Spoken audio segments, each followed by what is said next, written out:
$90,000 sounds like a good salary.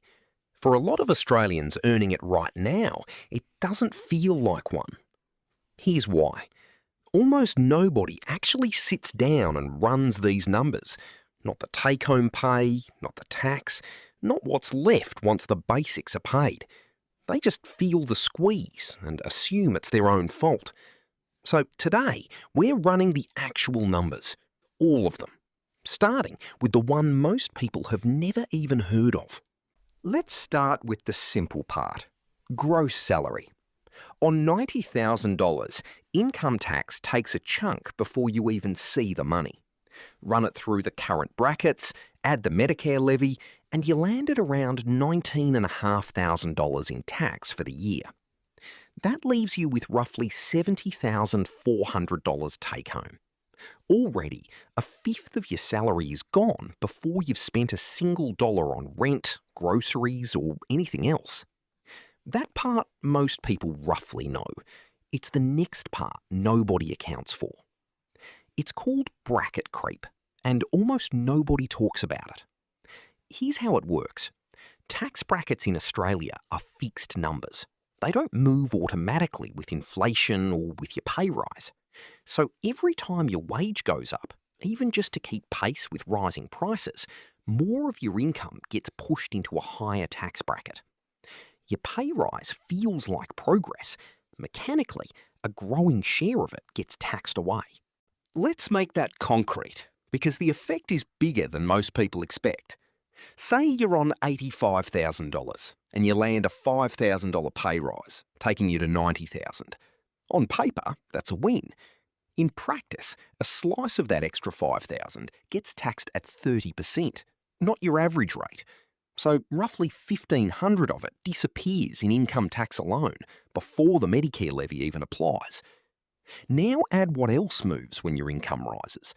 If you've got a HECS debt, crossing certain income thresholds triggers a higher compulsory repayment rate, taken straight out of your pay automatically.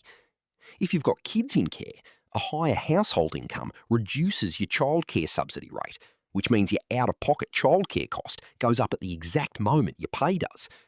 If you receive family payments, those can taper down too as income rises. None of these show up as a single line item that says pay rise penalty. They're scattered across different systems, calculated separately, and almost nobody adds them up in one place. But stack the tax bracket effect, a possible HECS rate increase, and a reduced subsidy together, and it's entirely possible that less than half of that $5,000 raise actually reaches your bank account in any usable way.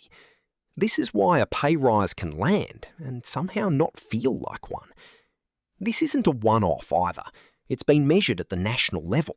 Full-time Australian workers are now paying close to a fifth of their income in tax on average, and that average has been climbing year on year. It's the highest it's been in over 2 decades. Nobody voted for that increase.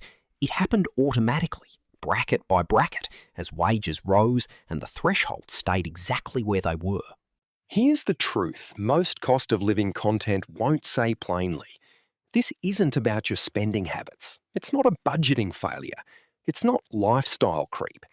A meaningful part of why $90,000 doesn't stretch the way it used to is mechanical, structural, and almost entirely invisible until you actually run the numbers.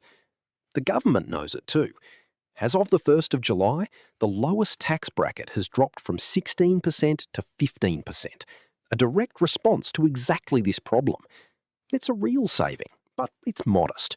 For most people on this income, it puts back a few dollars a week. It doesn't undo years of bracket creep in one move.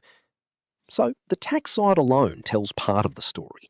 Now stack the rest on top, because the gap isn't just about take-home pay. It's about what's left once the big fixed costs are paid. Take a fairly typical mortgage.